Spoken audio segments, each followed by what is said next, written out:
বাবা, তুমি দেখেছো আমার ছেলেটাকে? না। তুমিও দেখো নাই?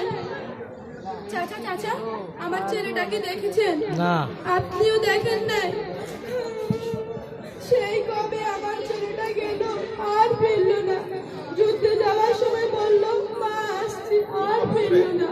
উত্তর বাড়ির রফিক চাচার ছেলেটাও আসলো, দক্ষিণ বাড়ির মারুদার ছেলেটাও আসলো, আমার ছেলেটা আসলো না, আমার ছেলেটা আসলো না।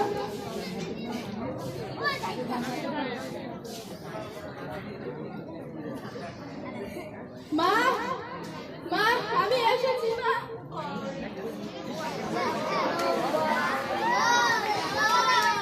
দেখি আমার শহীদ, আমার শহীদ কি আমার ছেড়ে যেতে পারিস?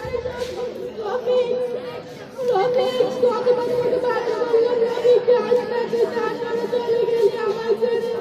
কতবার বারণ করলাম, তাও তুই চলে গেলি। আমি কাঁদছি কেন? আমার ছেলে যুদ্ধে গিয়ে শহীদ হয়েছে, আমার গৌরবের বিষয়। আমি শহীদ জানি, দর্শকের উদ্দেশ্যে বলছি, 30 লক্ষ শহীদের